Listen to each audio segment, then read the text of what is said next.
there's a single attribute for masculinity which is going to come from a place other than trauma or pain. I talk about this all the time. People say I've had a traumatic life. I say, well, then you're very, very fortunate. You had a traumatic life. Now, you may have misused that trauma. You may have misplaced it.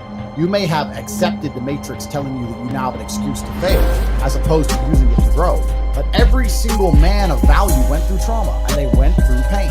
It's going to be painful to get strong, painful to get rich, painful to become important. It's going to be painful to become good with women. Your heart's going to get broken a bunch of times. You have to be prepared for the pain. If you're not ready for pain, you're never going to be in healing. That matters. My kickboxing coach used to say to me, I used to come in the gym, he said, what do you hate the most? I said, I hate life. I said, okay, you don't know. I said, why? He goes, because whatever you hate is what you need. Whatever you hate is what you need. I wanted to spar, bag work, pads, no problem. Running, I didn't want to run, but that's what you need. And that's what life's about. You're not going to be able to go through life avoiding pain and also becoming a man of quality. People who train every day don't want to train every day. They are not motivated to train every day. They are something else. Motivation is the wrong word. They are not motivated. They are disciplined. Andrew, Disciplined. are there ever days where you don't feel like working out or don't feel like doing Every day, I don't feel like doing things that I should. It's called discipline. It's called being a man. It's not about feeling like doing it. If you only do things you feel like doing, you know what you end up doing? What? You end up sitting around with a belly, drinking soya fucking latte bullshit.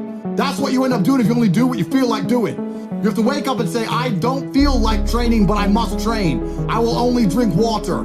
You need to do what you're supposed to do, not what you feel like doing. That's the difference between a man and a fucking child.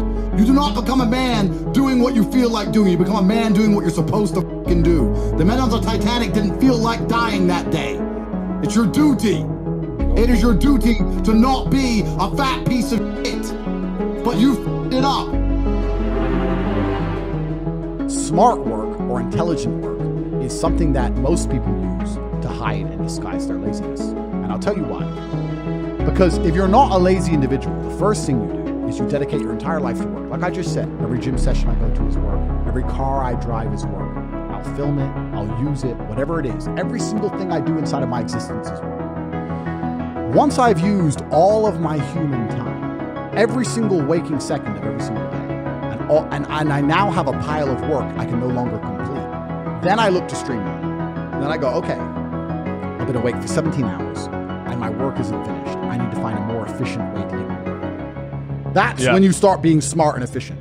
But until all of your time is used, smart and efficient is a disguise for laziness. It's bollocks, right? Fuck that off. You don't need to be smart or efficient, you need to work. I said, if you could build yourself like a character inside of a video game. Yes. And it didn't take any work, any effort, any years of pain, any mental strength. You could just quickly tick the assets. Yeah. Nobody would choose to be weak over strong. Nobody would choose to be fat over thin. Nobody would choose to be a soy piece of shit. So when these people are soy pieces of shit and pretend they want to be that, they don't. They just don't have enough mental power to stop themselves from being that. I can wake up sad. I can ache. I can have a busy day, stressed, etc. I will complete the same tasks as if I woke up in a fantastic mood. I'll do the same things because how I feel has no bearing on the things I'm going to do in my day because I have duty to myself and to my bloodline. And what I'm going to say to you is, because you think there's something wrong with you, you go, well, I lack motivation. You hear this one? I don't have the motivation to go to the gym. Well, here's the news flash. Neither did I. And I still did it. So now what are you going to say? Now you have no excuse, right? Oh, you're scared to get in the ring. So was I. I still did it. Scared to get in the cage. So was I. I still did it. Being a man isn't about not feeling things. It's about acting the way you're supposed to act regardless of how you feel. This once again ties into your network, the people around you, everyone else around you. When you say you feel a certain way, if they don't check you, then why are you hanging around with them? If you're going to sit there and go, I feel sad, and your friend's going to go, oh, bro, you feel sad, man? Sorry to hear that, bro. It's hard to be sad, bro. You sad, bro? Oh, we're sad too, bro. I was sad last week. What the f***'s wrong with you? I can't even... Tristan, I feel sad. Shut up. My boys around me, there is no weakness in my circle. You need to create your reality. You got to keep this in mind. I'm tired of hearing guys message about how they feel. I don't feel motivated. I don't feel. Feel. Leave the feelings to the girls, right? That's what they do. We act. We're men of action. We get things done. So the world got built. All of it.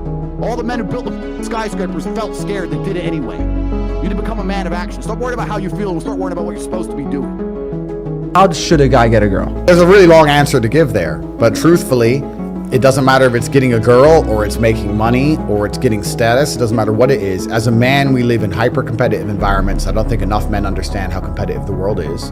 If you want a girl, you're competing against other men. You're not the only man who had the idea of getting that girl. There's no girl you're going to see and go, I'll get that girl, and didn't cross anyone else's mind. Everybody else wants her. You have to outcompete other men. You have to be as competitive as possible. You have to be as successful as possible in all realms. You have to be as good-looking, as funny, as smart, as spontaneous, as interesting, as charismatic, as rich as possible. You need to try very hard to be your absolute best. And as you become a better man, you'll crack through different tiers of attractiveness, and eventually you get to the top and you'll be able to have any girl you want. But given what women want out of a relationship. Women don't know what they want. Here we go. They don't. Women want things women think they want things, and then they get them and they leave the dude. Women don't have a clue what they want. I want a guy who's sweet and sensitive and takes care of my needs and thinks about me, blah, blah, blah. They're all out there. None of you are with them. Why? Because women don't want that. Women don't actually want that. Women want to be with a man they respect. Women are only going to enjoy the time with and end up feeling in love with a man they genuinely respect. And unfortunately, to be respected, some of the qualities are detrimental to the overall relationship's, let's say, happiness. The truth is, I have a lot of guys ask me, similar to your question, a guy will come to me and go, how do I get a girl? I'm like, bro, you're a loser. Yeah, but I know, but how do I get a girl? Well, you're a fucking loser. You're a loser. Why are you asking me? It's like saying, how do I win a race with a push bike? You're racing Ferraris. What do you want me to do? Yeah. There's only so much you can do. There's only so hard you can pedal. There's only so many tricks and tips. There's only so many game things you can say, so many pickup lines. If you're a loser, it's going to be very, very difficult, and it's going to get harder and harder. The game is rigged to become harder and harder for men. It's not getting easier. It's going the other way. And if you're going to be on a racetrack and there's going to be Ferraris there, and you're going to be on a pedal bike or in a Nissan, you're going to get smoked. That's the game. You have to up yourself. You have to improve yourself. I'm not going to lie to anybody here and say you don't have to improve yourself. You can stay a loser and get chicks, because you can't. Yeah. You can't. I know loads of women who are with a dude they hate, but they respect him. Like, he makes me so mad, but he is the G. And they stay with him, as opposed to the woman who's like, well, he's so nice to me, but and leaves. So women need to respect you as a man. How's a woman going to respect you as a man if no other girl wants you? How's a woman going to respect you as a man if you're putting her above all your boys? How's a woman going to respect you as a man if you're not here in the streets making money? How's a woman going to respect you as a man if you don't respect yourself or other men don't respect you? Respect is linked to fear. How is a woman going to respect you as a man if people don't fear you? Question, what do you think girls want from men? What women want from men? Well, the first thing we have to understand is that it depends, right? Of course it depends. It depends on how old the woman is, what part of her life she's in, if she's looking for excitement and adventure, or she's looking for a family and to settle down. It completely depends. But in general, if a woman is going to dedicate herself to a man, then that man has to be all-encompassing. He has to be a man who can fix most of her problems. He needs to provide stability and safety, which everybody knows, but not many people consider that he also has to provide drama for her. He also has to be entertaining for her. Money with girls is, because people have this idea that money is going to help you get girls. Let me explain how money and girls works. Tell us. I'll tell you. And I'll let you know if you're right. I'm right, baby. Let's go. Women love spontaneity. That's the first thing. Money facilitates. Women love fun. Money facilitates. Women love a man who's respected. Money facilitates. So money can help with certain of the things that women find attractive. Women want to be with a man which keeps them entertained, and a man which they trust, and a man which they believe can fix all of their problems. But here's the thing about money most people don't understand, is that for the most beautiful women on earth, the reason they don't really respect your money is every guy they talk to has money. You're never going to go on a date with a broke dude. So every single place you go, you don't pay. So do you actually care how much money that guy really has or how much the dinner really was? Not really, it was just dinner. So the point is that money is not enough to get a beautiful woman. It's enough to qualify you to try. Because she ain't gonna go with a broke dude. And she's gonna go with one of 10 dudes she can go with, and they all have